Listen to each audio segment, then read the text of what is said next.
قوم لوط جنہوں نے ایسی برائی کو ایجاد کیا جو ان سے پہلے دنیا میں کسی قوم نے نہ کیا تھا۔ ایسی بدکاری جس کی مثال تاریخ میں کہیں نہیں ملتی۔ اس قوم نے ایسا کیا کام کیا تھا اور ان کا کیا انجام ہوا؟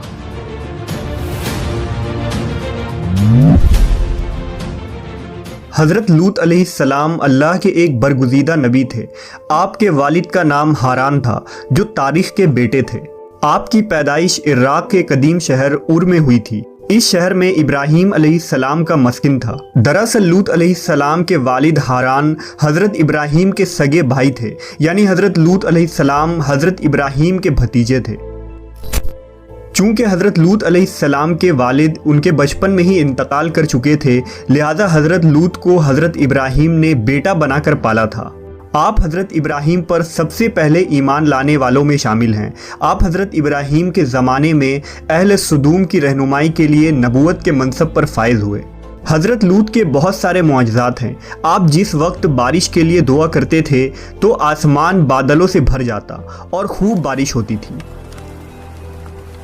حضرت لوط جس پتھر پر سر رکھ کر سوتے، اس پتھر پر آپ کے سر مبارک کا نشان بن جاتا تھا۔ سدوم وہ علاقہ تھا جہاں لوط علیہ السلام مبعوث فرمائے گئے۔ سدوم کے آس پاس 5 نہایت ہی خوبصورت شہر آباد تھے، جن میں سے ہر ایک کی آبادی 1 لاکھ نفوس سے زیادہ ہی تھی۔ یہ علاقے نہایت ہی سرسبز و شاداب اور قدرت کی فیاضی کا حسین شاہکار تھا۔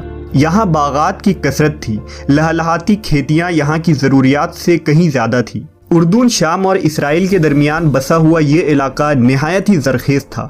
وہاں طرح طرح کے اناج، پھل، میوے بکثرت پیدا ہوتے تھے، اور یہی وجہ تھی کہ آس پاس کے بستیوں کے لوگ بھی اپنی معاشی اور غذائی ضرورت کے لیے ان بستیوں کی طرف آتے تھے۔ مگر یہ بات اہل سدوم کے لوگوں کو بالکل بھی پسند نہ تھی۔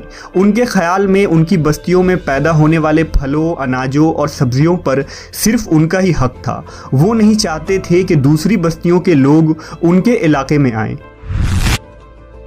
ایک دن سدوم کے لوگ اس بات پر غور و فکر کر رہے تھے کہ باہر سے آنے والے لوگوں کو یہاں آنے سے آخر کیسے روکا جائے، کہ ابلیس ایک بزرگ کی شکل میں ان کے محفل میں آیا اور کہا، اگر تم ان سے پیچھا چھڑانا چاہتے ہو تو میرے کہنے پر عمل کرو۔